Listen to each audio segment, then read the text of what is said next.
Hello everyone, welcome back to my channel this side Siddhi. And आज की video में हम लोग डिस्कस करने वाले हैं सीयूईटी के हिस्ट्री के कुछ इम्पॉर्टेंट क्वेश्चन, जिसके अंदर मैं आप सभी के साथ एंशियंट, मेडिएवल, मॉडर्न और वर्ल्ड हिस्ट्री के कुछ इम्पॉर्टेंट क्वेश्चन मैं आपके साथ डिस्कस करने वाली हूँ। कुछ इसी तरीके के क्वेश्चन आपके एग्ज़ाम में आप सभी को देखने को मिलेंगे। तो जिस भी स्टूडेंट के सीयूईटी के साथ साथ आप जिस भी एंट्रेंस एग्ज़ाम या किसी भी कॉम्पिटिटिव एग्ज़ाम की भी तैयारी कर रहे हैं, तो ये वीडियो आप सभी के लिए बहुत ही ज़्यादा हेल्पफुल है। तो ये वीडियो में एंड तक बने रहिएगा। और आप लोगों को क्या करना है, ये आपके लिए एक प्रैक्टिस क्वेश्चंस है।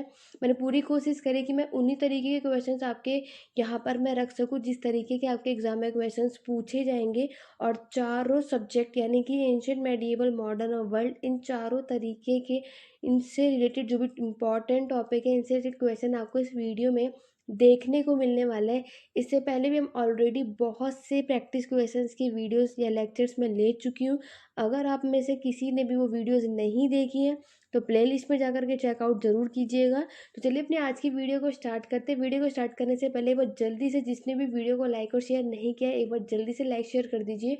और जो भी मेरे चैनल पर नए आए हैं जल्दी से चैनल को सब्सक्राइब कर लो।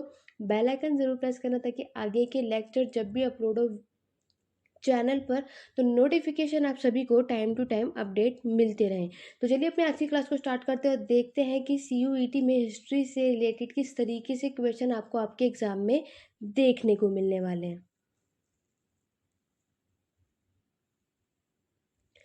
तो ये रहा स्टूडेंट आप सभी के सामने पहला क्वेश्चन, और वेरी इंपॉर्टेंट क्वेश्चन है। याद रखना, इसी तरीके का क्वेश्चन ही आपके आपके एंट्रेंस एग्जाम में देखने को मिलने वाले हैं। और पहला क्वेश्चन आप सभी से पूछा जा रहा है, the year of the foundation of women Indian association is. आपको बताना है महिला भारतीय संघ की स्थापना कब हुई थी। 1947 में, 1937 में, 1927 या फिर 1917 में। जल्दी से आप सभी को इस सब का आंसर, मेरे क्वेश्चन रीड अप करने तक इस क्वेश्चन आंसर मुझे कमेंट करके बताना है, क्योंकि अब आपके पास टाइम बहुत ही कम बचा है। नेक्स्ट मंथ ही आप सभी के एग्जाम है, ये बात आप सभी जानते हैं।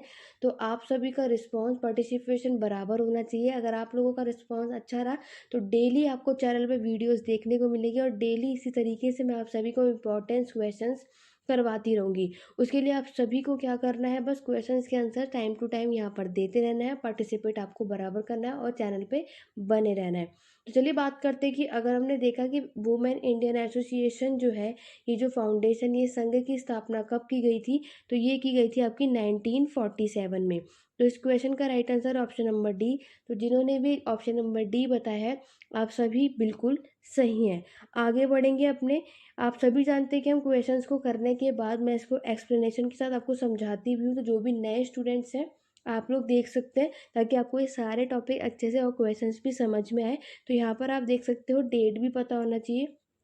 8 मई को 1917 में मद्रास के अंडियार में, ये जगह भी पूछी जा सकती है, क्योंकि जो भी क्वेश्चंस मैं लेकर के आती हूँ उसके अलावा मैं जो भी आपको एक्सप्लेनेशन में देती हूँ ना, यहाँ से भी क्वेश्चंस आपके एग्जाम में पूछे जाते हैं। ठीक है, तो याद रखना, इस क्वेश्चंस के अलावा जो भी अदर पॉइंट्स मैं आप सभी को बता रही हूँ उनको पे भी आपको फोकस करना ही करना है।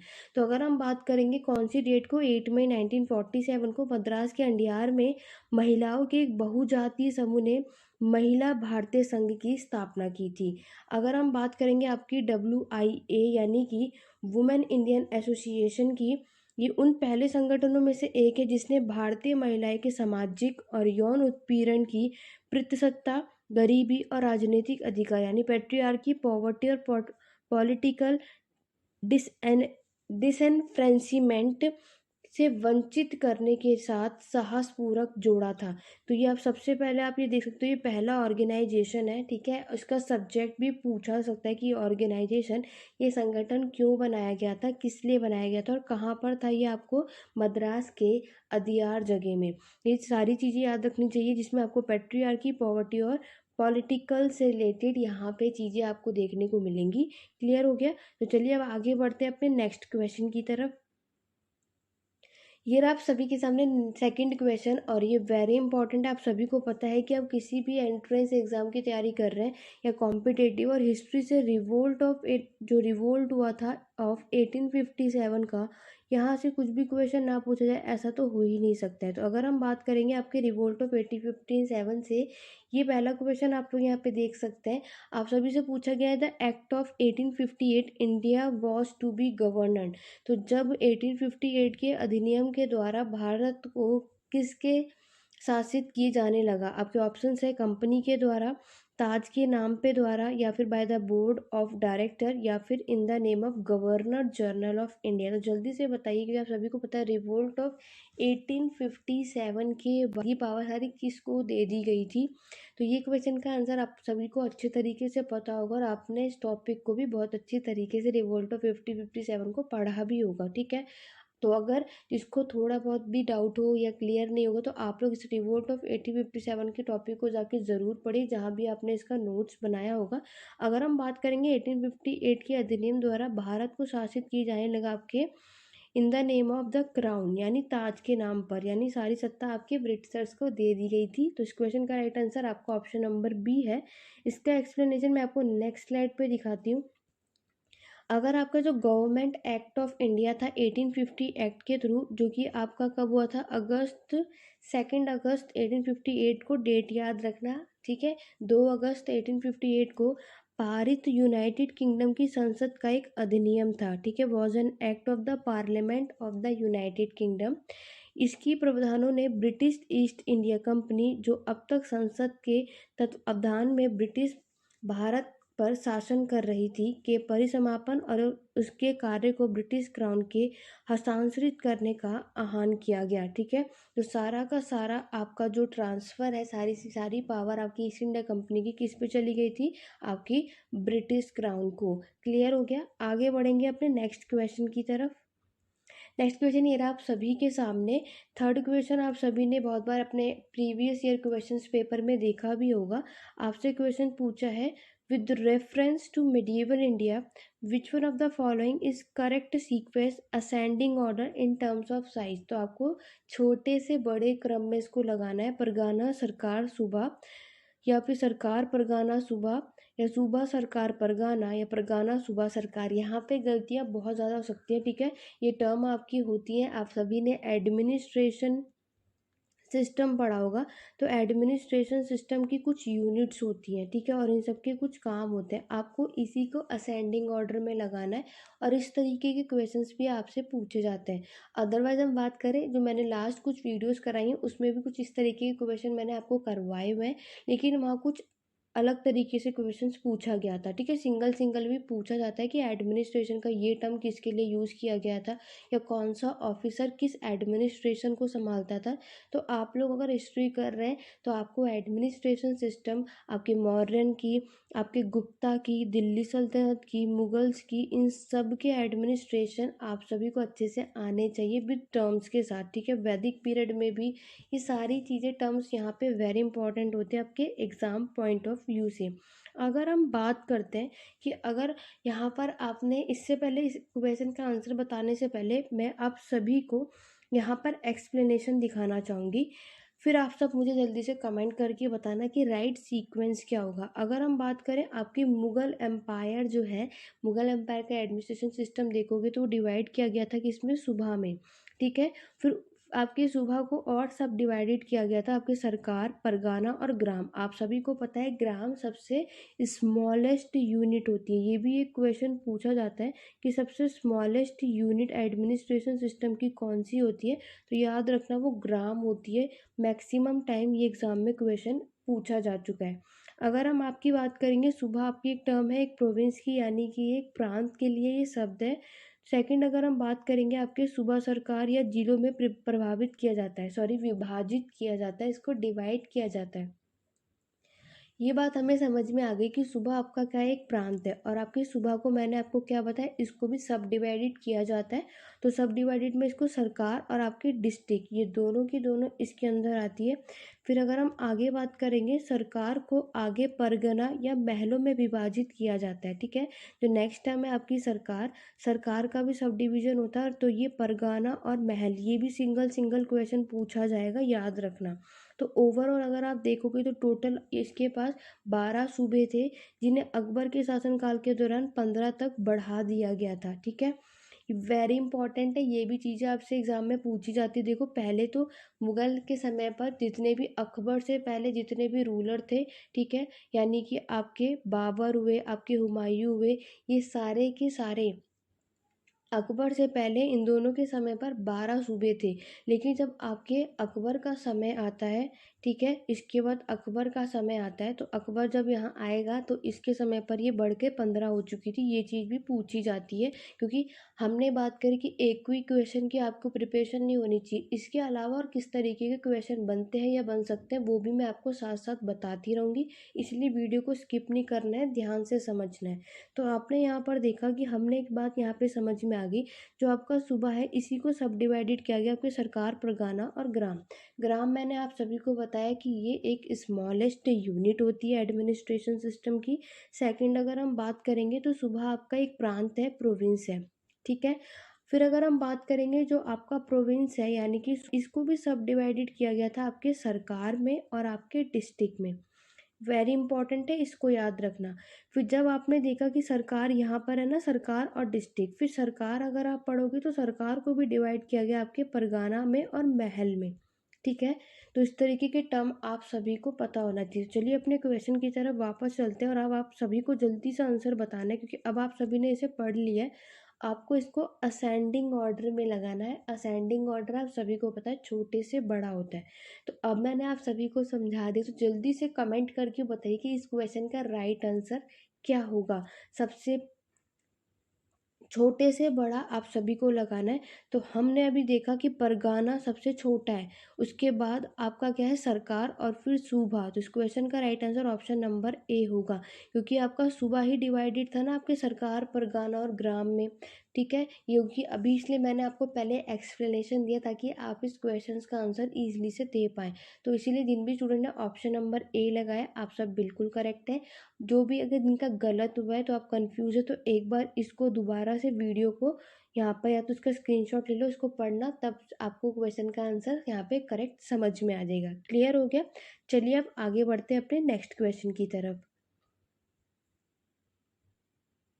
नेक्स्ट क्वेश्चन ये रहा आप सभी के सामने। नेक्स्ट क्वेश्चन आपका मेडिएवल हिस्ट्री से है, और आपसे पूछा है प्रतिहार साम्राज्य को किसने हराया था। Who defeated the Pratihara empire. आप सभी को पता है कि गुज्जर प्रतिहार, ठीक है, गुज्जर प्रतिहार उनका पूरा नाम है, यहाँ पे प्रतिहार है। ठीक है, और आपके पाल और आपके राष्ट्रकूट, इन तीनों के बीच में आपका एक स्ट्रगल हुआ था, ट्रिपार्टाइट स्ट्रगल। ये बात आप सभी को पता है, ये इंपॉर्टेंट टॉपिक है, यहाँ से भी एग्जाम में क्वेश्चन आता है। त्रिपक्षीय संघर्ष हुआ था, ये सभी चीज़ आपने पढ़ी हुई होगी। ठीक है, आपके किसके, कन्नौज को पाने के लिए। ठीक है, कन्नौज आपकी हर्षवर्धन के समय की कैपिटल है, राजधानी है। इसको कैप्चर करने के लिए इन तीनों के बीच में यहाँ पे ट्रिपार्टाइट स्ट्रगल हुआ था। जिसने भी इस टॉपिक को अच्छी तरीके से समझना है, जिन्होंने नहीं पढ़ा हुआ है तो उसमें क्या हुआ था, तो आप लोग मेडिएवल हिस्ट्री की प्लेलिस्ट को चेकआउट करो। मैंने बहुत अच्छी तरीके से डिटेल में इसको करवाया हुआ है विद रूलर्स के साथ। ठीक है, तो आपको लिंक डिस्क्रिप्शन बॉक्स में मिल जाएगा। अदरवाइज आप मेडिएवल हिस्ट्री की प्लेलिस्ट को ज़रूर चेकआउट कीजिएगा। बाकी आपको जो भी वीडियोस देखनी हो हिस्ट्री से रिलेटेड आप लोगों को, तो उस टॉपिक का नाम डाल के बाय सिद्धि तिवारी, नहीं तो हमारे चैनल का नाम हिस्ट्री एडू पॉइंट सर्च करोगे तो वीडियो आपके सामने आ जाएगी, अगर आपको प्लेलिस्ट में ढूंढने में कोई भी प्रॉब्लम होती है तो। क्लियर हो गया? तो यहाँ पर आपसे पूछा है कि प्रतिहार साम्राज्य को किसने हराया था। आदित्य फर्स्ट ने, कृष्णा थर्ड ने, परांतक फर्स्ट ने, या गोविंद थर्ड ने। तो जल्दी से कमेंट करके बताइए who defeated the Pratihara empire. आप सभी ने अभी तक सारे टॉपिक्स कर लिए हैं, अब रिवीजन भी करते होंगे आप सभी, क्योंकि आपके एग्जाम में ज़्यादा समय बचा नहीं है। अब सिर्फ आपको मॉक टेस्ट लगाने हैं, प्रैक्टिस करनी है, जैसे कि मैंने आप सभी को ऑलरेडी इस पर बता दिया है। तो मैं आपको ऑलरेडी 1 मंथ की स्ट्रेटजी ऑलरेडी शेयर कर चुकी हूँ। सिर्फ 1 महीने में आपको किस तरीके से पढ़ाई करनी चाहिए, किन बातों का ध्यान रखना है और किन बातों को आपको इग्नोर करना है, वो सारी चीज़ें मैं आपको ऑलरेडी बता चुकी हूँ। अगर आपने वो वीडियो नहीं देखी है तो जस्ट इसकी पहले लास्ट वीडियो जो देखोगे वो वही वीडियो आपको देखने को मिलेगी, तो आप लोग वीडियो के जा करके चेकआउट कर सकते हो। ठीक है, अगर हम आपकी बात करेंगे प्रतिहार एम्पायर के किसने हराया था, तो वो थे कृष्णा थर्ड। तो इस क्वेश्चन का राइट आंसर क्या है, ऑप्शन नंबर बी। तो जिन्होंने भी ऑप्शन नंबर बी लगाया वो बिल्कुल सही हैं। आगे बढ़ते हैं अपने नेक्स्ट क्वेश्चन की तरफ। नेक्स्ट क्वेश्चन ये रहा आप सभी के सामने, बहुत ही अच्छा और इम्पॉर्टेंट क्वेश्चन है। आपसे यहाँ पे पूछा गया है, इनमें से किसने अष्टांग संग्रह लिखा था? वो अमंग द फॉलोइंग रॉस अष्टांग संग्रह। आपके ऑप्शन है बाणभट्ट ने, वांगभट्ट ने, आर्यभट्ट ने या फिर कलहन ने। आप सभी को पता है बुक्स एंड ऑथर से भी क्वेश्चन देखने को मिलेंगे CUET में, ये बिल्कुल है। ठीक है, ज़्यादा या कम इतना तो नहीं पता, लेकिन हाँ 1 से 2 क्वेश्चन या 2 से 3 क्वेश्चन आपके एग्जाम में इस तरीके के क्वेश्चन भी आपको देखने को मिल सकते हैं। तो मैं तो आप सभी को यही सजेस्ट करूँगी कि आप लोग अपनी तैयारियाँ बेस्ट तरीके से कीजिए। 1 से 2 मैं मैक्सिमम 1 से 2 मतलब या तो 3, इससे ज़्यादा CUET में मुझे नहीं लगता कि बुक्स एंड ऑथर से क्वेश्चंस आने वाले हैं। तो इन 1-2 क्वेश्चंस के लिए भी आपको इन टॉपिक्स को ज़रूर करना चाहिए, क्योंकि बुक्स एंड ऑथर्स की अगर मैं बात करूँ, आपके सबसे ज़्यादा क्वेश्चन आपके दिल्ली यूनिवर्सिटी के एंट्रेंस एग्ज़ाम में पूछे जाते हैं। ठीक है, तो क्योंकि यहाँ पर अगर मैं बात करूँ तो 15 से 20 क्वेश्चन, यानी कि 15 से 20 पूरे 100 में से 20 क्वेश्चंस आपके बुक्स एंड ऑथर से ही होते हैं, तो उनको ज़्यादातर करना चाहिए। तो जो भी स्टूडेंट दिल्ली यूनिवर्सिटी के इस वीडियो को देख रहे हैं, आपको इन क्वेश्चंस को अच्छे तरीके से करके जाना है। और जो भी चैनल पे फर्स्ट टाइम आए नए हैंगे, तो मैंने ऑलरेडी बुक्स एंड ऑथर पे प्लेलिस्ट रेडी की है, बहुत सारी वीडियोज़ हम कर चुके हैं। आगे मैं अब दोबारा से कुछ इंपॉर्टेंट बुक्स एंड ऑथर के साथ विद इंपॉर्टेंट क्वेश्चन के साथ वीडियो लेकर के आने वाली हूँ। उसके लिए चैनल पे बने रहिए, और टेलीग्राम चैनल का लिंक डिस्क्रिप्शन बॉक्स में मिल जाएगा, उसको ज्वाइन कर लो, ताकि जब भी वीडियो आए तो उसकी लिंक मैं वहाँ पे शेयर कर देती हूँ, ताकि आप लोग क्लास में ज्वाइन हो सको। अब से हम वहाँ पे आपको प्रीवियस ईयर के क्वेश्चन पेपर, वहाँ पे उसकी PDF चाहिए वो सब मिल जाएगी। वहाँ पे हम क्विज़ भी करते हैं आपके टेलीग्राम चैनल पे। आपको कोई भी डाउट हो, क्वेरी हो, 2 टेलीग्राम चैनल है, आप वो दोनों ज्वाइन कीजिए। ठीक है, ताकि आप लोग साथ में रहेंगे, ताकि आपके चैनल के अलावा टेलीग्राम चैनल पे भी आपकी पढ़ाई साथ साथ चलती रहे, और आपके जो भी डाउट हो वो भी क्लियर होते रहें। क्लियर हो गया? चलिए बढ़ते हैं अपने क्वेश्चन की तरफ। अगर मैं अष्टांग संग्रह की बात करूँ, तो ये लिखा था आपके वाग्भट ने। ठीक है, इस क्वेश्चन का राइट आंसर है आपका ऑप्शन नंबर बी। तो जिन्होंने भी ऑप्शन नंबर बी वाग्भट बताया है, वो बिल्कुल ही करेक्ट है। लेकिन अब आप सभी मुझे कमेंट करके बताने वाले हैं कि बाणभट्ट की कौन सी बुक थी, आर्यव्रत की और कलहन, इन सबों ने कौन सी बुक लिखी हुई है, आप सभी मुझे कमेंट करके बताने वाले। कलहन का तो चलो सबको पता होगा। ठीक है, रासतंगनी, तो रासतंगनी के अलावा आप सभी को बताना है। ठीक है, इसके अलावा इन्होंने तो पूरे कश्मीर की हिस्ट्री इसमें बताई हुई थी, ये बात तो सभी को पता होगी। लेकिन बाणभट्ट और आर्यभट्ट, आपको इनकी बुक्स बतानी है, और उसका कौन सा, साथ में आपको ये भी बताना है कि वो कौन सी भाषा में लिखी गई थी, और उन्होंने उस बुक के अंदर क्या उनके सब्जेक्ट था, उस बुक के अंदर उन्होंने किस चीज़ के बारे में बताया हुआ है। जल्दी से कमेंट करके बताएंगे, बहुत ही इंपॉर्टेंट है, क्योंकि आपकी प्रैक्टिस चल रही है। तो मैं जो भी आपको एक क्वेश्चंस के अलावा भी सारी चीज़ें हमें साथ में देखने करते हुए जाना है। ठीक है, तो रास्तरंगिनी हमारी कलहन की बुक थी, सबसे पहली बुक आपको पता है यहाँ पर लिखी गई थी। इसके अलावा बाकी के आपको मुझे जल्दी से कमेंट करके बताना, ताकि आपकी रिवीजन भी साथ में यहाँ पर और प्रैक्टिस भी होते रहे।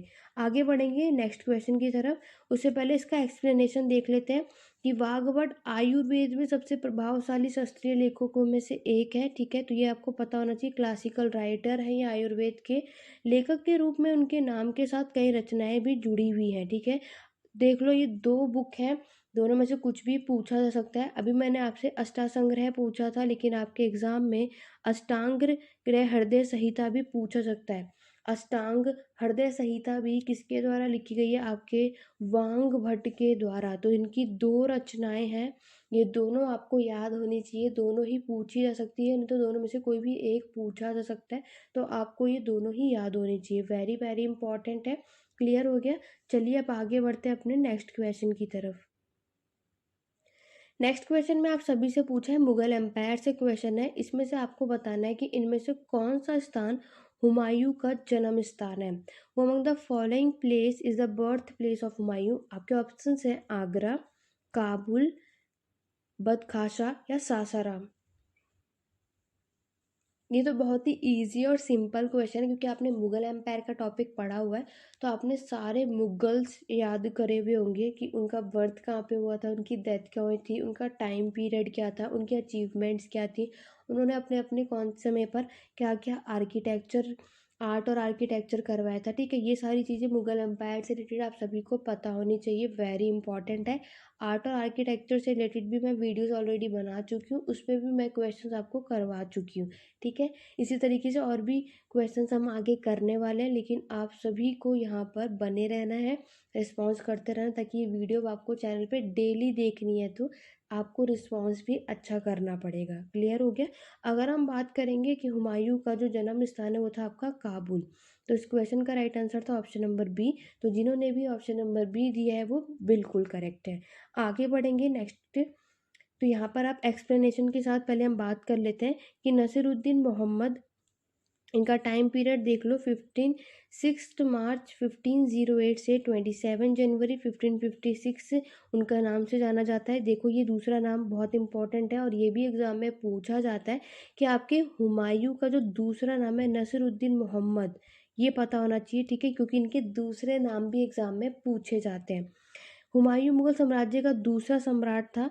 अब अफगानिस्तान, पाकिस्तान, उत्तरी भारत और बांग्लादेश के क्षेत्र पर इन्होंने शासन किया था। वेरी इंपॉर्टेंट है कि हुमायूं ने जो शासन किया था, इन्होंने आपके अफगानिस्तान, पाकिस्तान, नॉर्दर्न इंडिया और बांग्लादेश, इन सारी जगह, जो कि आपकी नॉर्थ वेस्ट वाला जो एरिया, इन्होंने यहाँ पर रूल किया था 1530 से 40 तक। ठीक है, और आपको पता है उसके बाद ये दोबारा जब शेर शाह सूरी के साथ, ठीक है, शेर शाह सूरी के साथ इनकी लड़ाई भी चल रही थी। ठीक है, आप लोग मुझे कमेंट करके बताएंगे जो इनके बैटल का नाम क्या था, जो शेरशाह सूरी और हुमायूं के बीच में हुई थी। उसके बाद ये हुमायूं दोबारा वापस आए थे 1555 में, और 56 तक इन्होंने 1 साल तक दोबारा रूल किया था। उसके बाद इनकी मृत्यु हो गई थी। देन फिर आए थे आपके अकबर। तो ये सारी चीज़ें आप मुझे कमेंट करके जल्दी से बताइए, क्योंकि आपने अभी तक मुगल एम्पायर अच्छे से पढ़ लिया है। और मैं ऐसा करूँगी कि आप सभी मुझे यहाँ पर जो भी चीज़ें जो मैं आपसे पूछ रही हूँ वो मुझे यहाँ पर बताएंगे, ताकि आपकी यहाँ पे कैसी रिवीजन चल रही है, कैसी प्रैक्टिस चल रही है, साथ में आप मुझे कमेंट करके ज़रूर बताइएगा। उनके जो फादर थे वो है बाबर की तरह, उसने अपना राज्य जल्दी खो दिया था, लेकिन फारस के सफवीद राजवंश की सहायता से अतिरिक्त क्षेत्र में इन्होंने वापस ले लिया था। 1556 में हुमायूं की मृत्यु हो गई थी, तो उसमें अगर हम देखेंगे तो जब इनकी मृत्यु, तो कम से कम इन्होंने 1 मिलियन स्क्वायर किलोमीटर तक मुगल एम्पायर का एक्सपेंशन यानी कि उसका विस्तार कर दिया था। ठीक है, तो हुमायूं से रिलेटेड ये इंपॉर्टेंट चीज़ें, बाकी की चीज़ें आप सभी को मुझे नीचे लिख कर दिखाना है, ताकि आपको यहाँ पे, क्योंकि एक बार जो भी चीज़ आप यहाँ लिखोगे तो वो और अच्छे से आपको चीज़ें याद होंगी, क्योंकि हम जो भी चीज़ बार बार पढ़ते हैं, बार बार लिखते हैं, तो हमें वो चीज़ें याद हो जाती हैं। ठीक है, तो चलिए आगे बढ़ते हैं अपने नेक्स्ट क्वेश्चन की तरफ। नेक्स्ट क्वेश्चन ये रहा आप सभी के सामने। नेक्स्ट क्वेश्चन में पूछा है अथर्ववेद से संबंधित, यहाँ पे 2 स्टेटमेंट दे रखा है और आपको बताना है कि कौन सा सही है कौन सा गलत है। अथर्ववेद के मूल रूप में समाज में प्रचलित आकर्षण और मंत्र शामिल है। अथर्ववेद वैदिक समाज का एक चित्र प्रस्तुत करता है। अथर्ववेद में ज्ञान और विचार की एक स्वतंत्र और समांतर धाराएं पाई गई हैं। तो जल्दी से कमेंट करके बताइए, आपके मैं यहाँ पे समय मैं दे रही हूँ, क्योंकि ठीक है, इसको अच्छे से पढ़ो, अच्छे से समझो।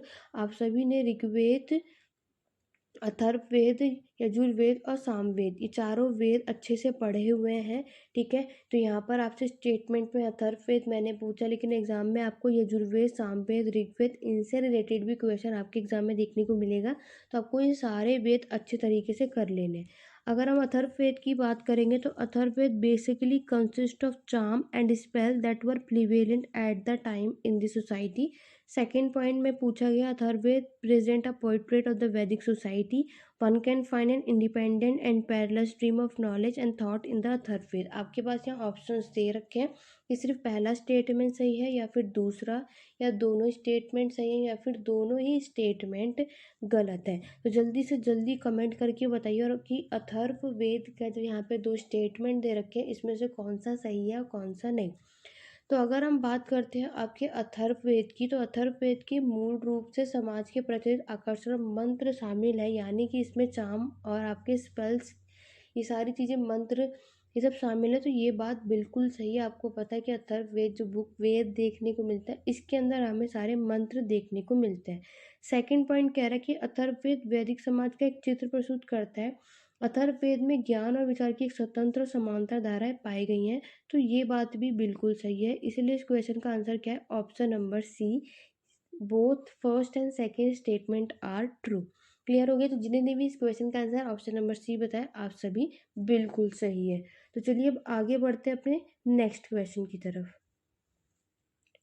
नेक्स्ट क्वेश्चन में आप सभी से पूछा है, अभिनंदन नाथ तीर्थकर का जन्म किस वंश में हुआ था? इन विच डेस्टेंस अभिनंदन नाथ तीर्थकर वॉज बॉर्न? इक्ष्वाकु वंश, नंद वंश, गुलाम वंश या दुग्गु वंश? तो जल्दी से बताइए कि आपके जो अभिनंदन तीर्थकर हैं, इनका जन्म किस वंश में हुआ था? ठीक है, तीर्थकर आप सभी ने पढ़ा है, हमें पता है कि टोटल 24 यानी कि 24 तीर्थंकर होते हैं। तो आप पहले तो मुझे यही कमेंट करके बताएंगे कि ये कौन से नंबर के तीर्थंकर थे। ठीक है, उसके बाद आपसे यहाँ पे एग्जाम में पूछा गया है कि इनका जन्म कहाँ पर हुआ था। तो जल्दी से बताइए, क्योंकि इसी तरीके के क्वेश्चन ही आपके एग्जाम में देखने को मिलने वाले हैं। ठीक है, चाहे आप CUET के बेस से एग्जाम में दे रहे हो या विदाउट CUET एंट्रेंस एग्जाम देने वाले हो, लेकिन हिस्ट्री के क्वेश्चंस इसी तरीके से ही आपके एग्जाम में पूछे जाते हैं। अगर हम बात करेंगे अभिनंदन नाथ तीर्थकर का जन्म जो है वो आपके इक्ष्वाकु वंश में हुआ था। इस क्वेश्चन का right answer option number A है। तो जिन्होंने भी ऑप्शन नंबर ए दिया है वो बिल्कुल करेक्ट है। क्लियर हो गया? यहाँ पर आप नेक्स्ट स्लाइड पे देख सकते हैं। अगर हम आपकी बात करेंगे कि अभिनंदन जो है आपके 50 लाख पूर्वों के लिए रहते थे। अभिनंदनाथ का जन्म इक्ष्वाकु वंश में अयोध्या के में राजा सावरा राजा और रानी सिद्धार्थ रानी के यहाँ हुआ था। ठीक है, किंग भी पता होना चाहिए, सावरा राजा, और क्वीन कौन थी? सिद्धार्थ रानी। अयोध्या में इनका जन्म हुआ था और ये किस वंश के थे? इक्ष्वाकु वंश के थे। ये भी आपको पता होना चाहिए, क्योंकि यहाँ पर इनके फादर और मदर के नेम भी पूछा जाता है। अगर हम देखें तो इनकी जन्म तिथि, अगर हम भारतीय कैलेंडर देखोगे तो माघ शुक्ल महीने का दूसरा दिन था जब इनका जन्म हुआ था। क्लियर हो गया? आगे बढ़ेंगे नेक्स्ट क्वेश्चन की तरफ। नेक्स्ट क्वेश्चन ये रहा आप सभी के सामने, और नेक्स्ट क्वेश्चन में पूछा गया आप सभी से बुक्स एंड ऑथर से। वेरी इंपॉर्टेंट क्वेश्चन है और यहाँ पे पूछा गया है इवनली ये क्वेश्चन आपके UGC नेट में भी एक बार ये वाला क्वेश्चन देखा जा चुका है और आपके एंट्रेंस एग्जाम में भी पूछा जा चुका है। आपको बताना है as of Nanda's and Mauryas. ठीक है, इसको नंदास एंड मौर्यास कहा जाता है। तो नंदास एंड मौर्यास की जो ये बुक है वो किसने लिखी थी? आपके DR भंडाकर ने, HSC राय चौधरी ने, नीलकंठ शास्त्री ने या फिर जॉन मार्शल ने? जल्दी से जल्दी कमेंट करके बताइए कि यहाँ पर जो ये चारों बुक्स लिखी हैं इनमें से आपकी age of Nanda and Maurya की जो ये बुक है ये किसने लिखी थी? जल्दी से जल्दी कमेंट करके बताइए, जितनी जल्दी हो सके, बिल्कुल टाइम ना लेते हुए। बुक्स एंड ऑथर आपको इसी तरीके से करना है। अगर आप लोगों ने इसको बिल्कुल नहीं पढ़ा तो आप एक आइडिया लगाइए, गैस करिए कि हाँ, क्योंकि आपने कुछ ना कुछ बुक्स एंड ऑथर ऑलरेडी पढ़े हुए हैं तो आपको एक आइडिया ज़रूर होगा कि किसने कौन सी बुक यहाँ पर लिखी हुई है। तो अगर हम बात करेंगे कि आपके DR भंडागर ने, तो अगर हम DR भंडागर की बात करें तो इन्होंने स्टूडेंट वो बुक्स लिखी थी जो इन्हें अशोक के इंस्क्रिप्शन से, अशोक के शिलालेख से जो भी जानकारी प्राप्त हुई है उन्होंने वो सारी चीज़ें अपनी बुक के अंदर लिखी थी। ठीक है, HSC राय चौधरी की बात करें तो इन्होंने पॉलिटिकल हिस्ट्री ऑफ इंडिया ये किताब लिखी थी। ठीक है, पॉलिटिकल हिस्ट्री ऑफ इंडिया के ऊपर किताब जो लिखी थी, बुक जो लिखी थी, वो लिखी थी आपके HSC राय चौधरी ने। तो ये चीज़ भी आपको पता होना चाहिए। आगे अगर हम बात करेंगे तो यहाँ पे लिख लेना पॉलिटिकल हिस्ट्री ऑफ इंडिया। और अशोक से रिलेटेड जो भी इंफॉर्मेशन उसके डिस्क्रिप्शन से मिली, वो भी बुक जो लिखी थी वो DR भटनागर ने लिखी थी। नीलकंठ शास्त्री की बात करें तो स्टूडेंट इन्होंने साउथ इंडिया की, ठीक है, आपकी दक्षिण भारत में जो भी चीज़ें इन्हें मिलती है वो सारी चीज़ें इन्होंने अपने बुक के अंदर लिखी थी। और अगर मैं जॉन मार्शल की बात करूँ तो शिव सभ्यता के बारे में सबसे ज़्यादा अपनी बुक में इन्होंने मेंशन किया था।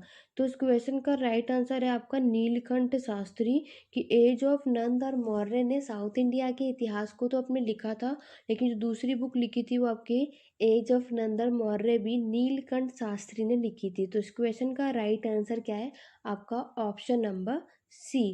क्लियर हो गया। आगे बढ़ेंगे अपने नेक्स्ट क्वेश्चन की तरफ। नेक्स्ट क्वेश्चन भी बुक्स एंड ऑथर्स है, जैसे कि आप सभी देख सकते हो, क्योंकि मैंने आपको बोला 2 से 3 क्वेश्चन तो 100% आपको देखने को मिलेगा ही। ठीक है, तो 1 से 2 क्वेश्चन के लिए हमें इन टॉपिक्स को भी करना ज़रूरी है। हु रॉट दासबोध, दासबोध की रचना किसने की थी? रामदास ने, नागर अर्जुन ने, जॉन मार्शल ने या मोहम्मद वारिस ने? तो जल्दी से कमेंट करके बताएंगे। इसके अलावा जो नेक्स्ट क्वेश्चन, एक होमवर्क क्वेश्चन मैं आप सभी को दे रही हूँ कि आप सभी को बताना है कि पातशाह नामा जो है ये किताब किसके द्वारा लिखी गई थी। वेरी वेरी इंपॉर्टेंट है। इवनली इस बार भी यूजीसी नेट में ये क्वेश्चन पूछा गया था। ठीक है, तो पातशाह नामा आप सभी को कमेंट करके बताना है कि ये किताब किसके द्वारा लिखी गई थी। ठीक है, ऑप्शंस नहीं दे रही मैं, बस मैं ये आपसे पूछ रही हूँ तो देखने चाहूँगी, क्योंकि ये क्वेश्चन अगर पूछा जा चुका है तो एंट्रेंस में भी कभी भी आपको देखने को मिल सकता है। इवनली ऑलरेडी ये पहले कभी पूछा भी गया हुआ है। आप सभी को कमेंट करके बताना है पातशाहनामा जो बुक है ये किसके द्वारा लिखी गई थी। क्लियर हो गया। अगर हम बात करेंगे दासबोध की तो इसे रामदास के द्वारा लिखा गया था। इस क्वेश्चन का राइट आंसर क्या है? Option number A. वीडियो को लाइक शेयर करते रहो बराबर भी, जो भी अभी ऐड हो रहे हैं चैनल पे वीडियोस अभी देख रहे हो तो जल्दी से एक बार वीडियो को लाइक शेयर कर दो। अगर आपको ये क्वेश्चंस पसंद आ रहे हैं, हेल्पफुल लग रहे हैं, ठीक है, जल्दी से एक बार लाइक शेयर तो बनता है। मैं आपके लिए इतनी मेहनत करती हूँ, इंपॉर्टेंट क्वेश्चंस, नए नए क्वेश्चन भी ऐडअप करने की कोशिश करती हूँ, बेस्ट से बेस्ट करने की कोशिश करती हूँ, सिर्फ आप सभी के लिए कि आप सभी का एग्ज़ाम अच्छे से क्लियर हो जाए। तो आप सभी को सपोर्ट करना चाहिए। वीडियो को एक बार जल्दी से जहाँ जितना भी हो सके लाइक शेयर जल्दी से जल्दी शेयर करो। और पसंद आ रही हो क्वेश्चन तो वीडियो को लाइक करना बिल्कुल भी मत भूलना। वैसे तो मुझे कहने की ज़रूरत बिल्कुल भी नहीं, क्योंकि मुझे पता है आप में से जिसको भी ये क्वेश्चन हेल्पफुल या वीडियो पसंद आ रही है आप सभी वीडियो को लाइक ज़रूर करते होंगे। तो यहाँ पर हमने बात कर ली कि दासबोध जो है वो रामदास के द्वारा लिखी गई थी। आगे बढ़ेंगे अब अपने नेक्स्ट क्वेश्चन की तरफ। नेक्स्ट क्वेश्चन ये रहा आप सभी के सामने। तो जल्दी से देखते हैं कि नेक्स्ट क्वेश्चन में क्या पूछा गया है। इनमें से किस मुगल सम्राट के रोशन अख्तर के नाम से भी जाना जाता है? Which among the following Mughal emperor was also known as Roshan Akhtar? तो रोशन अख्तर के नाम पर किसको और जाना जाता है? आप सभी जानते हो कि सबके 1 से 2 नाम तो पक्का होते ही हैं, तो किसको और रोशन अख्तर के नाम से जाना जाता है ये पूछा गया। अहमद शाह, मोहम्मद शाह, जहांदर शाह या फिर शाह आलम? तो जल्दी से बताइए कि वो कौन से यहाँ पे मुगल सम्राट हैं जिन्हें रोशन अख्तर के नाम से भी जाना जाता है। देखो, दिल्ली सल्तनत करोगे, मुगल एम्पायर करोगे, तो यहाँ पर आपको देखने को मिलेगा इनके 2 2 नाम है। ठीक है, अभी मैंने हुमायूं का भी नाम बताया, तो आप सभी को याद रखना है बाबर, हुमायूं, जहांगीर, औरंगजेब, इन सबके दूसरे दूसरे नाम है ना, वो भी याद कर लो। वो भी एग्जाम में ऑलरेडी पूछे जा चुके हैं और पूछे भी जाएंगे। ठीक है, और मैं आपको फिर से बता दूँ, बहुत से स्टूडेंट को प्रॉब्लम होती है सब। तो ये वीडियो, ये जो लेक्चर है या फिर ये जो इंपॉर्टेंट क्वेश्चंस मैं करा रही हूँ, आप चाहे दिल्ली यूनिवर्सिटी में एंट्रेंस एग्जाम की तैयारी कर रहे हो, जेएनयू में कर रहे हो, बीएचयू, ठीक है, एयू इलाहाबाद यूनिवर्सिटी से कर रहे हो, जामिया, ठीक है, इन सभी में ये हिस्ट्री के इम्पॉर्टेंट क्वेश्चंस हैं। कहीं किसी भी एंट्रेंस की तैयारी कर रहे हो, ये क्वेश्चंस आप सभी के लिए बहुत ज़्यादा इम्पॉर्टेंट है, सभी के एग्जाम में काम आने वाले। क्लियर हो गया। तो चलिए अगर हम बात करते हैं कि आपके रोशन अख्तर के नाम से किसे जाना जाता है, तो वो है आपके मोहम्मद शाह। तो इस क्वेश्चन का right answer option number B. तो जिन्होंने ऑप्शन नंबर बी लगाया वो बिल्कुल करेक्ट है। नेक्स्ट स्लाइड पे मैं आप सभी को दिखा देती हूँ कि मोहम्मद शाह रंगीले, जिन्हें रोशन अख्तर के नाम से भी जाना जाता है, ठीक है, ये लेटर मुगल पीरियड के समय का आपको पता है। तो मोहम्मद शाह रंगीले का टाइम पीरियड 1719 से 48 के बीच में है, जहाँ पर इन्होंने मुगल एम्पायर पे रूल किया था। उन्होंने अपने समय के दौरान देखो नादिर शाह ने दिल्ली पर हमला किया था और उन्हें लूट लिया था और मयूर सिंहासन को अपने साथ ले गए थे। वेरी इंपॉर्टेंट है, देखो ये क्वेश्चन में पूछा जा चुका है कि कौन है जिसने दिल्ली पर अटैक करके पीकॉक के थ्रोन को अपने साथ लेकर के चला गया था। तो वो थे आपके नादिर शाह। वेरी इंपॉर्टेंट है। देखो मैं आपको वैसे बता रही हूँ, क्वेश्चंस के अलावा जो भी पॉइंट्स मैं आप सभी को बता रही हूँ, इसको ज़रूर नोट डाउन कर लो। अगर आप लोगों ने पढ़ रखा है तो अच्छी बात है, रिवीजन हो जाएगा। अगर आप लोगों ने बिल्कुल नहीं पढ़ा तो फटाफट आप जहाँ भी नोट्स बना रहे हैं इसको नोट डाउन कर लो, ताकि एग्जाम में आप इसको एक बार और रिवाइज कर सकें। ये क्वेश्चन ऑलरेडी पूछा जा चुका है, जो जो पूछा जा चुका है या पूछा जा सकता है इंपॉर्टेंट है, वो मैं सबको आपको पढ़ाते पढ़ाते बताती जा रही हूँ, तो आप उन पर ज़्यादा फोकस करें। क्लियर हो गया? तो ये क्लियर हो गया। चलिए अब आगे बढ़ते हैं नेक्स्ट क्वेश्चन की तरफ, क्योंकि स्टूडेंट मेरी पूरी कोशिश रहेगी कि मैं आप सभी को एक क्वेश्चंस के अलावा भी और क्या क्या क्वेश्चन बन सकते हैं या बने गए हैं वो सब आपको साथ साथ बताती चलूँ, ठीक है। बीजापुर के आदिल शाही वंश के सेनापति अफजल खान का वास्तविक नेम क्या था? The real name of Afzal Khan the commander of Adil Shah dynasty of Bijapur was Abdullah Bhattari, आपके समसुद्दीन सबरी या मोहम्मद खान। तो जल्दी से बताइए कि आपके बीजापुर के जो आदिल शाह वंश के सेनापति अफजल खान थे, उनका वास्तविक या फिर उनका रियल नेम क्या था? वेरी इंपॉर्टेंट है, ठीक है। आपके विजयनगर एम्पायर, बहमनी एम्पायर को ज़रूर करके जाइए, एग्जाम में आता है। ऑलरेडी मैं विजयनगर एम्पायर और आपके बहमनी एम्पायर में पढ़ा चुकी हूँ। आप लोग जाके मेडिएवल हिस्ट्री की प्लेलिस्ट में चेकआउट कीजिए अगर आपको इसको डिटेल में पढ़ना है तो। अगर हम बात करेंगे अफजल खान का वास्तविक नाम जो था वो क्या था, होता अब्दुल्ला भट्टरी। तो इस क्वेश्चन का right answer option number A है। तो जिन्होंने भी ऑप्शन नंबर ए बताया वो बिल्कुल करेक्ट है। बाकी जिनका इनकरेक्ट हो रहा है वो बिल्कुल भी परेशान मत होइए, यहाँ गलत हो रहा है लेकिन आपके एग्जाम में नहीं होगा, इसीलिए तो हम ये प्रैक्टिस क्वेश्चंस मैं आप सभी के लिए लेकर आती हूँ। यहाँ पर आप लोग देख सकते हैं कि आपके अफजल खान जो है वो एक मध्यकालीन भारतीय सेना थे, जिन्होंने बीजापुर के आदिल शाही वंश की सेवा और शिवाजी के खिलाफ लड़ाई लड़ी थी, ठीक है। वह शिवाजी के साथ एक बैठक में मारा गया था और उसकी सेना 1656 में प्रतापगढ़ की लड़ाई में हार गई थी, ठीक है। तो ये बैटल ऑफ प्रतापगढ़ जो कि 1656 में हुई थी, ये भी क्वेश्चन पूछा जाता है। तो बैटल ऑफ प्रतापगढ़ जो ये लड़ाई हुई थी 1656 में, किसके बीच में हुई थी, ये भी आपके एग्जाम में आएगा, तो ये भी आप लोगों को याद रखना है। आगे बढ़ेंगे अपने नेक्स्ट क्वेश्चन की तरफ।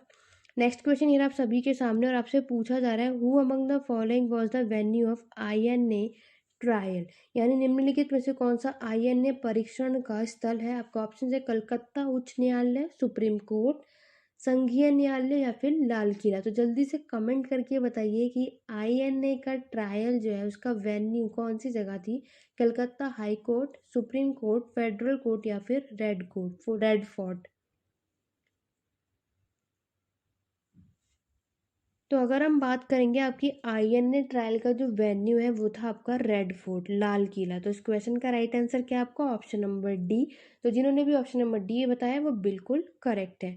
आगे बढ़ेंगे नेक्स्ट स्लाइड के अंदर। तो आप लोग यहाँ पर देख सकते हो आपका आईएनए की फुल फॉर्म तो आपको ऑलरेडी पता ही होगी, इंडियन नेशनल आर्मी। तो इसका ट्रायल अगर आप देखोगे तो पीके सहगल, शाहनवाज खान और गुरुबख्श सिंह ढिल्लों पर नवंबर 1945 में लाल किले के मुकदमा चलाया गया था, ठीक है। अभी यहाँ पे से क्वेश्चन में मैंने जो आपसे पूछा है वो क्या था कि ये मुकदमा आईएम कहाँ पर हुआ था, इसका वेन्यू क्या था? तो लाल किला था, रेड फोर्ट था। लेकिन एग्जाम में यहाँ पर इनके नाम भी पूछे जा सकते हैं। तो पीके सहगल, शाहनवाज खान और गुरुबख्श ढिल्लों, तो इनके नाम भी आपको याद होने चाहिए, ठीक है। ये भी एग्जाम में पूछे जाते हैं। तो इनके आईएनए परीक्षण के दौरान मुख्य बचाव पक्ष में वकील भूलभाई देसाई गई थी, ठीक है। तो भूलभाई देसाई को इनके एडवोकेट इनके दौरान पे बुलाई गई थी, ये चीज़ें भी आपको याद रखनी है। चलिए आगे बढ़ेंगे अपने नेक्स्ट क्वेश्चन की तरफ। नेक्स्ट क्वेश्चन आपकी वर्ल्ड हिस्ट्री से रिलेटेड है, और वर्ल्ड हिस्ट्री से रिलेटेड है तो बहुत ही अच्छा और इम्पॉर्टेंट पॉइंट है। फ्रेंच रिवॉल्यूशन तो आप सभी ने पढ़ा होगा, लेकिन यहाँ पर वर्ल्ड हिस्ट्री से नहीं है, सॉरी। यहाँ पर हमारा फ्रेंच ईस्ट इंडिया कंपनी का है। इट मीन यूरोपियन कंपनी जो आई थी, फ्रांस ईस्ट इंडिया कंपनी से संबंधित इनमें से कौन सा कथन सही है? ठीक है, फ्रांस, क्योंकि हमें आता है Portuguese, France, Dutch, British, euro, ठीक है, ये सारी की सारी यूरोपियन कंपनी भारत आई थी। तो यहाँ पर आपसे फ्रांस ईस्ट इंडिया कंपनी से रिलेटेड क्वेश्चन पूछा गया। 3 स्टेटमेंट दिए, क्या ये एक प्राइवेट कंसर्न था, क्या एक निजी चिंता थी? It was a chartered by Louis sorry Louis 14, इसे किंग लुईस 14 द्वारा चार्टेड किया गया था, या फिर फ्रांसीसी क्रांति के तुरंत बाद इसे समाप्त कर दिया गया था, या जब आपका फ्रेंच रेवोल्यूशन हुआ था उसके बाद इसको समाप्त कर दिया गया था। जल्दी से बताइए इन तीनों स्टेटमेंट्स में से कौन सा ऑप्शंस आपका सही होगा। तो फ्रेंच ईस्ट इंडिया कंपनी से रिलेटेड 3 स्टेटमेंट दे रखे हैं। अगर हम बात करेंगे तो फ्रेंच ईस्ट इंडिया कंपनी के इस क्वेश्चन का आंसर बताने से पहले मैं आप सभी को इसका एक्सप्लेनेशन यहाँ पे बताना चाहूँगी। देखो, पहला देखो क्यों गलत है कि ये एक प्राइवेट कंसर्न नहीं था। ये कथन इसलिए सही नहीं क्योंकि फ्रांस से ईस्ट इंडिया कंपनी सरकार समर्पित चिंता थी, जबकि अंग्रेजी ईस्ट इंडिया कंपनी एक निजी चिंता थी। ठीक है, अगर यहाँ पर इन्होंने फ्रेंच ईस्ट इंडिया कंपनी की जगह इंग्लिश ईस्ट इंडिया यानी कि कंपनी दिया होता तो ये प्राइवेट थी, लेकिन फ्रांस ईस्ट इंडिया कंपनी की अगर हम बात करेंगे तो ये आपकी गवर्नमेंट कंसर्न थी, ना कि प्राइवेट कंसर्न थी। इसीलिए आपका पहला पॉइंट गलत होता है, यानी कि आपका पहला स्टेटमेंट रॉन्ग था। तो याद रखना, जो इंग्लिश ईस्ट इंडिया कंपनी वो प्राइवेट कंसर्न थी, फ्रेंच ईस्ट इंडिया कंपनी आपकी गवर्नमेंट कंसर्न थी। नेक्स्ट पॉइंट की अगर हम बात करें, नेक्स्ट आपका बिल्कुल सही है कि आपका ये कथन इसलिए सही है क्योंकि फ्रांस ईस्ट इंडिया कंपनी को योजना जीन बेपिस्ट कॉल्बर्ट द्वारा बनाई गई थी। ठीक है, और यहाँ पर आपके ये नाम आपको याद रखने हैं। तो किंग लुईस 14 जो है के व्यापार के उद्देश्य से राजा लुईस 14 के द्वारा ही चार्टेड किया गया था, इसलिए आपका सेकंड स्टेटमेंट बिल्कुल ठीक था। थर्ड स्टेटमेंट भी गलत क्यों है? फ्रांस से ईस्ट इंडिया कंपनी को फ्रांसीसी क्रांति से 2 दशक पहले यानी कि 1769 में ही समाप्त कर दिया गया था। ठीक है, तो 1769 में ही आपकी फ्रांस ईस्ट इंडिया कंपनी को समाप्त कर दिया गया था। क्लियर हो गया? इसीलिए अब हम क्वेश्चंस की तरफ जाते हैं। तो यहाँ पर आप क्वेश्चन का राइट आंसर क्या होगा? ऑप्शन नंबर डी, क्योंकि हमने देखा सिर्फ स्टेटमेंट सेकंड सही है, बाकी के 2 गलत हैं। और बाकी के 2 गलत क्यों है ये भी मैं आपको एक्सप्लेनेशन के साथ समझा चुकी हूँ, क्योंकि ये प्राइवेट कंसर्न नहीं, ये गवर्नमेंट कंसर्न है। अगर फ्रेंच की जगह इंग्लिश ईस्ट इंडिया कंपनी बोलता तो वो प्राइवेट कंसर्न यहाँ पे सही होता। ठीक है, फ्रेंच रेवोल्यूशन के तुरंत बाद इसको अबॉलिश नहीं किया गया, इससे पहले ही 1769 में ही इस फ्रेंच ईस्ट इंडिया कंपनी को ख़त्म कर दिया गया था। क्लियर हो गया? चलिए अब आगे बढ़ते हैं। आशा करती हूँ कि सारी चीज़ें आप सभी को बहुत अच्छी तरीके से यहाँ पे क्लियर होती जा रही होंगी। आगे बढ़ेंगे अपने नेक्स्ट क्वेश्चन की तरफ। नेक्स्ट क्वेश्चन में पूछा गया है कि आप लोगों को बताना है भारत ने किस वर्ष पूर्व की ओर देखो नीति शुरू की थी। In which year Indian launch look east policy. ये क्वेश्चन नया होगा कुछ स्टूडेंट्स के लिए, लेकिन अच्छा और इम्पॉर्टेंट क्वेश्चन है। 1986, 1992, 1994 या 1996 आपको बताना है कि लुक ईस्ट पॉलिसी जो लॉन्च हुई थी भारत में वो कब हुई थी। अगर हम बात करें कि आपकी देखो नीति जो है ये कब शुरू हुई थी ये पॉलिसी, तो ये हुई थी आप सबकी 1992 में। तो 1992 में, यानी कि इस क्वेश्चन का right answer option number B है। तो जिन्होंने भी इस क्वेश्चन का right answer option number B दिया है वो बिल्कुल सही है। नेक्स्ट स्लाइड पे मैं आपको इसका एक्सप्लेनेशन ज़रूर बताना चाहूँगी, क्योंकि कुछ स्टूडेंट के लिए टॉपिक शायद नया होगा। भारत की पूर्व की ओर देखो नीति पहली बार 1992 में पीवी नरसिंहा राव सरकार के द्वारा अपनाई गई थी। वेरी इंपॉर्टेंट है, ये क्वेश्चन भी पूछा जा सकता है या पूछा जाएगा ही कि इंडियन लुक ईस्ट पॉलिसी जो है आपका जो पहला इसको किसने अपनाया था, तो वो थे पीवी नरसिम्हा राव ने। ठीक है, कब? गवर्नमेंट इन 1992 में। इस पॉलिसी के तहत अगर हम देखेंगे तो यहाँ पे भारत ने अपना ध्यान दक्षिण पूर्व एशिया की ओर, इन्होंने साउथ ईस्ट एशिया की तरफ इन्होंने क्या किया था, अपना यहाँ पे अटेंशन रखा था। जो शीत युग यानी कि जो आपका कोल्ड वॉर हुआ था, कोल्ड वॉर का पीरियड था ना आपके, जस्ट सेकेंड वर्ल्ड वॉर के बाद कोल्ड वॉर स्टार्ट हो चुका था, कि अवधि के दौरान लंबे समय में से अपेक्षित था। इस नीति के बाद के प्रधानमंत्रियों द्वारा और मजबूत किया गया, और अब वर्तमान सरकार द्वारा आपके एक्ट ईस्ट पॉलिसी में परिवर्तित कर दिया गया, यानी कि लुक ईस्ट पॉलिसी अब आपके act east policy current government में आपको इसको देखने को मिलेगा। ये थर्ड क्वेश्चन बन सकता है। पहले तो आपको ये पता होना चाहिए लुक ईस्ट पॉलिसी जो है इंडियन की, ये आपकी पीवी नरसिम्हा राव द्वारा अपनाई गई थी और करंट टाइम में अगर हम बात करेंगे तो इसका नाम एक्ट ईस्ट पॉलिसी में कन्वर्ट कर दिया गया है। ठीक है, ये पता होना चाहिए आप सभी को। और इनका फोकस आपके साउथ ईस्ट एशिया पे था। ये भी आपके एग्जाम में क्वेश्चन पूछा जा सकता है। तो इससे रिलेटेड आपको ये 3 बातें याद रखनी है। क्लियर हो गया? आशा करती हूँ ये क्वेश्चन आपको पसंद आया होगा, कुछ नया आप सभी को सीखने को मिला। तो एक बार जल्दी से लाइक शेयर करके बताइए और कमेंट करके ज़रूर बताइए कि ये क्वेश्चन आप लोगों के लिए कितनों को इस क्वेश्चन के बारे में पता था और आपने ऑलरेडी पढ़ रखा था। अब आगे बढ़ेंगे अपने नेक्स्ट क्वेश्चन की तरफ। नेक्स्ट क्वेश्चन ये रहा आप सभी के सामने और आपसे पूछा गया है, in which year Calcutta flag design by Sachindra Prasad Bose unfurled in Calcutta. Sachindra Prasad Bose द्वारा डिजाइन किया गया कलकत्ता का झंडा किस वर्ष कलकत्ता में फहराया गया था? 1904, 5, 6 या फिर 7? क्वेश्चन आप सभी को समझ में आ गया? सचिंद्र प्रसाद बोस के द्वारा डिजाइन किया गया कलकत्ता का झंडा किस वर्ष कलकत्ता में फहराया गया था? तो वो फहराया गया था 1906 में। तो इस क्वेश्चन का right answer option number C है। क्लियर हो गया? तो एक्सप्लेनेशन की तरफ चलते हैं और मैं आप सभी को बता दूं, सचिंद्र प्रसाद बोस एक लोकप्रिय भारतीय स्वतंत्र आंदोलन कार्यकर्ता है, यानी इंडियन फ्रीडम मूवमेंट के एक्टिविस्ट थे, पॉपुलर। कलकत्ता फ्लैग का डिज़ाइन इन्होंने ही किया था और इन्होंने 7 अगस्त 1906 को कलकत्ता में से फहराया था। अब क्वेश्चन बात जो नेक्स्ट क्वेश्चन पूछा सकता है, तो ये फ्लैग आपका 3 हॉरिजेंटल बैंड में था। टॉप टू बॉटम पे की तरफ देखोगे तो ये ऑरेंज कलर, येलो कलर और ग्रीन कलर का था। ठीक है, ऑरेंज, येलो और ग्रीन कलर का आपका कलकत्ता का फ्लैग आपको देखने को मिलेगा। लास्ट अगर हम पॉइंट देखेंगे, वेरी इंपॉर्टेंट, जो वर्ड है वंदे मातरम, शब्द जो है वो आपका देवनागरी लिपि के बीच में लिखा गया था। तो देवनागरी स्क्रिप्ट जो है वो आपके वंदे मातरम जो है इसके बीच में लिखा गया था। ये भी बहुत ही इम्पॉर्टेंट है। इस तरीके का क्वेश्चन भी पूछा सकता है कभी भी कहीं भी, अदरवाइज आपको नॉलेज भी होनी चाहिए। ठीक है, हर बार स्टूडेंट ये ज़रूरी नहीं है कि हम कुछ भी चीज़ पढ़ रहे हैं तो उसको सिर्फ एग्जाम पॉइंट ऑफ व्यू के लिए, अगर आप उस चीज़ों को इंटरेस्ट लेके पढ़ेंगे, आप उस समझोगे, तो आपको ये चीज़ें और जल्दी से समझ आ जाएंगी और समझी हुई चीज़ आपको हमेशा याद रहेंगी। तो आप उसको फिर क्वेश्चन करने में आपको कोई भी प्रॉब्लम नहीं आएगी अगर आपने उस चीज़ों को समझ लिया। अगर आप सिर्फ ये रहे इस क्वेश्चन का आंसर ये हुआ करेक्ट है, याद करके जाएंगे, तो वो चीज़ें आपको समझ में नहीं आएंगी। आपको जब भी कोई क्वेश्चन कर रहा था आपको उसे डीपली समझना चाहिए कि आखिर उस क्वेश्चन में कहना क्या चाह रहा है और इसका आंसर था ये तो क्या था या क्यों था, या फिर स्टेटमेंट वाइज क्वेश्चन जहाँ पे हम सबसे ज़्यादा फंसते हैं, जहाँ हमें प्रॉब्लम होती है, वो इसी वजह से होती है क्योंकि हमने कॉन्सेप्ट को अच्छी तरीके से नहीं समझा होता।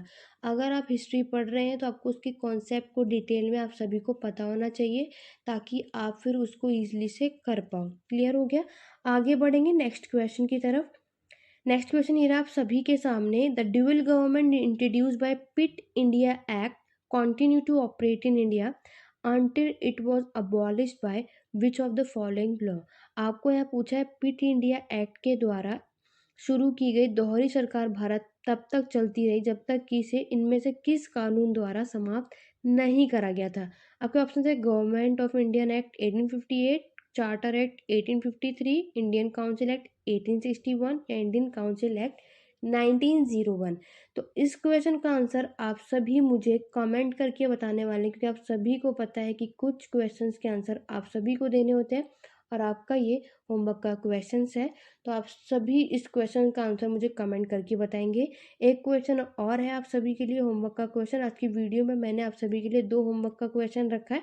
सेकंड क्वेश्चन है, ब्रिटिश भारत रेलवे प्रणाली को विकसित करने का मुख्य उद्देश्य किसके बीच यातायात की सुविधा प्रदान करता है? The main objective of British developing Indian railway system was to facilitate the traffic between source of raw material and export center, source of raw material and port, source of raw material production centre या source of raw material market. तो आज के lecture में आप सभी के लिए 2 important questions हैं। आप सभी जितने भी स्टूडेंट मेरी वीडियो देख रहे हैं इसका आंसर कमेंट करके ज़रूर बताइएगा क्योंकि ये क्वेश्चन भी आपके आपके एग्ज़ाम में देखने को मिल सकते हैं, तो आप लोग बिल्कुल भी स्किप मत करो। ये इवनली अगर मैं बात करूँ तो ये आपके यूपीएससी के लिए भी बहुत ही इम्पोर्टेंट क्वेश्चन है। ये क्वेश्चन इस तरीके का भी देखने को मिलता है, यूजीसी नेट के लिए भी इम्पोर्टेंट है, तो इसलिए इसको बिल्कुल भी इग्नोर ना करके आप सभी इस क्वेश्चन का आंसर मुझे कमेंट करके बताएंगे। मैं देखना चाहूँगी कि आप में से कितने स्टूडेंट यहाँ पर बिल्कुल क्वेश्चंस के आंसर दे रहे हैं, जो पार्टिसिपेट कर रहे हैं, क्योंकि आप लोगों का रिस्पांस अच्छा रहेगा तो ही मैं आगे मॉक टेस्ट लेकर के आऊँगी। अभी मैं मॉक टेस्ट लेने, क्योंकि आप लोगों का पार्टिसिपेंट इतना अच्छा नहीं है, आप लोग इतना अच्छा रिस्पांस मुझे नहीं दे रहे हो, इस वजह से मैं मॉक टेस्ट नहीं लेकर के आ रही हूँ। लास्ट ईयर जब मैंने यहाँ पे प्रैक्टिस सेशन चलाए थे, तो जितने भी स्टूडेंट थे उनका अच्छा रिस्पॉन्स रहा था, पार्टिसिपेट अच्छा कर रहे थे, तो मैंने बहुत सारे मॉक टेस्ट वहाँ पर ले करके आए थे और सबने पार्टिसिपेट भी किया था। अगर आप लोगों का रिस्पॉन्स अच्छा रहा, आप लोगों का पार्टिसिपेट बना रहा, आप सभी ने यहाँ पे जवाब देते रहे, तो आपको भी मॉक टेस्ट यहाँ पे देखने को मिलेगा और आपके लिए भी प्रैक्टिस मैं अपनी तरफ से पूरी कोशिश करती हूँ, करूँगी भी। आपका एग्ज़ाम मुझे क्रैक करवाना है, क्लियर करवाना है, ये मुझे, मैं इसलिए आपके लिए इतनी मेहनत करती हूँ, लेकिन आपको भी इक्वल का सपोर्ट करना पड़ेगा, तो ही ये बात बन सकती है।